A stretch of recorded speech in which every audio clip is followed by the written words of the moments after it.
पहले एक आदमी को बुखार आया और उसका शरीर हरा पड़ने लगा।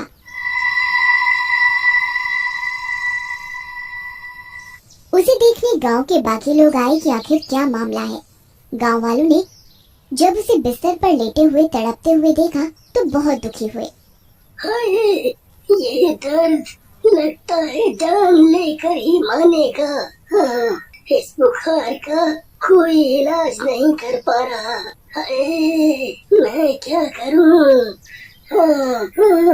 ये क्या हुआ है तुम्हें भाई? तुम्हारे शरीर का रंग हरा होने लगा है और तुम्हारे शरीर पे ये फोड़े फुंसी कैसे निकल रहे हैं? पता नहीं भाइयों, ये मुझे शायद इस जन्म के पापों का फल मिल रहा है। गांव वाले आपस में खुसुर फुसुर करते हैं। अरे गोपाल भैया, इस कुष्ठ रोगी से दूर रहो, छुओ मत, वरना ये फोड़े फुंसी तुम्हें भी लग जाएंगे। वैसे भी ये कितने दिनों का मेहमान है। सही कह रहे हो भैया, कितनी बुरी हालत हो गई है इसकी। पता नहीं कौन से बुरे कर्म करे हैं जो ऐसा फल मिल रहा है। ये खबर पूरे गांव में फैलने लगती है और अब गांव का कोई भी आदमी या औरत पीड़ित के पास नहीं जाता था। उसकी हालत दिन पर दिन और खराब हो गई और देखने में वह बहुत बदसूरत लगने लगा। कोई भी उसकी शक्ल देखना पसंद नहीं करता था। फिर एक दिन, अरे भाइयों, मैं क्या कहता हूँ कि इस कुष्ठ रोगी को गांव के बाहर फेंक आते हैं। इस मनहूस की जब भी बात होती है दिन खराब हो जाता है। हाँ, सही बात है। गांव में रहेगा तो इसकी बीमारी पता नहीं कितनों को लगेगी। सारे गांव वाले उसे उठाते हैं और गांव के बाहर छोड़ आते हैं। अरे, ये तुम लोग क्या कर रहे हो? मैं भी इस गांव का हिस्सा हूँ। मैंने भी इस गांव के लिए काफी कुछ किया है। अब मेरा समय खराब है तो तुम लोग मेरे साथ ऐसा नहीं कर सकते। चल चल, पड़ा रहे यहीं। तेरे लिए अब हम पूरे गांव को खतरे में नहीं डाल सकते। पता नहीं क्या रोग लेके चल रहा है। पीड़ित गांव वाला चिल्लाता रह जाता है पर उसकी कोई नहीं सुनता और ठंड भरे दिनों में कुछ दिनों तक वह आदमी ऐसे ही दिन रात रोग से तड़पता रहा और एक रात तड़पते तड़पते उसकी मौत हो गई।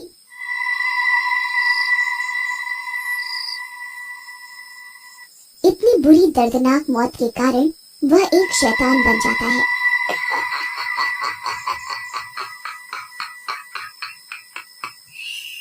आखिर मुझे दर्द से मुक्ति मिल ही गई। पर गांव वालों, मैं तुमसे बदला जरूर लूंगा। तुम सबने मिलके मुझे गांव से निकाला था ना, खुद को बचाने के लिए। पर अब तुम लोगों की उल्टी गिनती शुरू।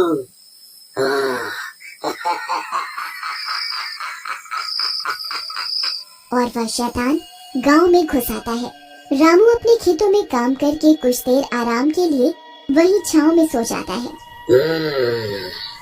सबसे पहले तो तू ही मरेगा। अच्छा हुआ जो मुझे यहीं मिल गया। फिर गुस्से में शैतान सोते हुए रामू के हाथ में अपने नुकीले दांतों से काट लेता है। अरे भाई, कोई मेरी मदद करो, अरे मर गया रे। जिसकी वजह से उसके बीमार शरीर का वायरस रामू में चला जाता है।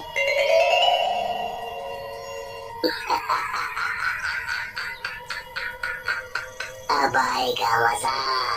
और वो वहाँ से चला जाता है। 2-3 दिन बाद रामू की तबीयत और भी ज्यादा बिगड़ जाती है और उसके शरीर में फोड़े फुंसी निकलने लगते हैं।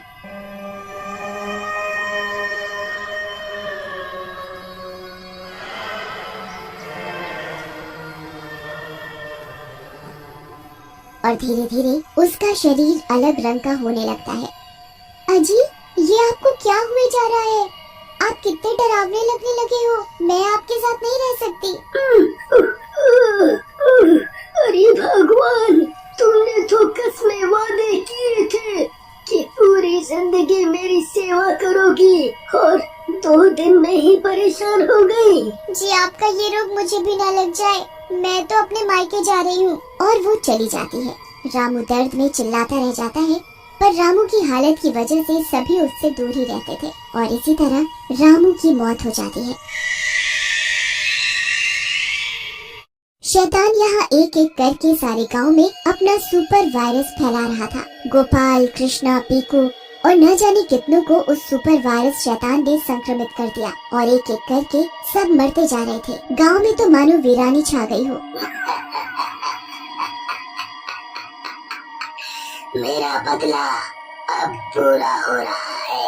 मेरा मकसद है मैं सबको अपने सुपर वायरस से संक्रमित करके शक्तिशाली बन जाऊं और हर जगह मेरा ही राज हो, और ये अब जल्दी ही होने वाला है।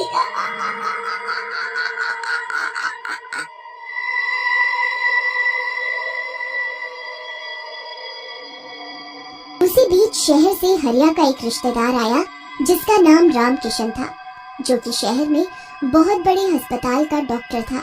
हरिया को बीमार देखकर वह दुखी महसूस करता है। अरे हरिया भैया, ये तुम्हें क्या हो गया है? तुम्हारी तबीयत इतनी खराब हो गई और तुमने मुझे खबर तक नहीं दी। अगर मैं आज खून नहीं आता तो मुझे पता ही नहीं चलता। और ये बताओ भैया, कैसा माहौल है गांव का? गांव में इतनी शांति कैसे है? अब क्या बताएं तुम्हें, पता नहीं हमारे गांव को किसकी नजर लग गई है। गांव की तो जैसे शांति ही चली गई है, जिसे देखो बीमार ही पड़ा जा रहा है और एक एक करके सबकी मौत होती जा रही है। रामकिशन ये सुनकर थोड़ा दंग रह जाता है। अच्छा, पर ऐसे कैसे? जैसे मेरे शरीर पे फोड़े निकले हैं, ऐसे ही बाकी सबके शरीर पे निकल रहे हैं और बुखार खांसी बढ़ते ही कुछ दिनों में सबकी मौत हो जाती है। पता नहीं मैं भी कब तक जीवित हूँ। जब तक चल रहा है चल रहा है। जहाँ भगवान का बुलावा आएगा मैं भी चला जाऊंगा। रामकिशन बहुत दुखी होता है। तुम चिंता नहीं करो, तुम्हें कुछ नहीं होगा। अब मैं आ गया हूँ ना। और वह हरिया का ब्लड सैंपल लेकर उसी वक्त शहर निकल जाता है। वहाँ जाकर वह लैब में खून की जांच करता है तो हैरान रह जाता है।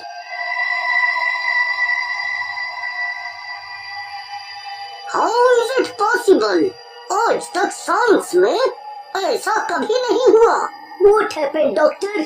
Look, इस ब्लड सैंपल में एक वायरस के रूप में शैतान का चेहरा नजर आ रहा है। कुछ चीजें ऐसी होती हैं जहाँ साइंस काम नहीं आती। इसका जवाब तुम्हें साइंस से नहीं किसी तंत्र मंत्र से मिलेगा। रामकिशन उसी वक्त वहाँ से निकलता है और एक बड़े ज्ञानी बाबा के पास जाता है और उसे पूरी घटना बताता है। मैं समझ गया वत्स, चलो मुझे उस जगह पर लेके चलो। डॉक्टर रामकिशन बाबा को उस गांव में लेकर जाता है और हरिया की हालत दिखाता है। देखकर बाबा उन्हें आंखें बंद करके कुछ मंत्र बोलते हैं और उन्हें दिव्य दृष्टि में उस शैतान का चेहरा नजर आता है। बेटा, मेरा ज्ञान ये बताता है कि यहाँ के लोगों ने एक आदमी के साथ दुर्व्यवहार किया था, जो अब शैतानी रूप में सबसे बदला ले रहा है, ये सुपर वायरस फैला के। तभी हरिया को उस आदमी की याद आती है और वह बाबा और रामकिशन को पूरी कहानी बताता है। चलो हमें उसकी लाश के पास जल्द से जल्द पहुंचना होगा। और वे दोनों गांव के बाहर उसकी लाश ढूंढते हैं। वो देखो बाबा, लाश वहाँ है। तभी शैतान वहाँ प्रकट हो जाता है। वह बाबा को अपनी लाश के पास जाने से रोकता है। बाबा अपनी ऊंची विद्या से उस शैतान को बंदी बना देते हैं और उसकी लाश को नष्ट कर देते हैं। जैसे जैसे उसकी लाश नष्ट हो रही होती है, वो शैतान भी अपना अस्तित्व खो देता है। फिर बाबा हरिया के पास आते हैं और उसे भी चमत्कारी शक्तियों से ठीक कर देते हैं। देखो हरिया, तुमने और सबने पाप तो किया है, पर अब इसका पश्चाताप करने के लिए उस आदमी के नाम से गांव के मंदिर में हवन करवाओ, जिससे उसकी आत्मा को शांति मिल सके और गांव की सुख शांति भी वापस आ जाए। सभी गांव वाले वैसा ही करते हैं और हंसी खुशी रहने लगते हैं।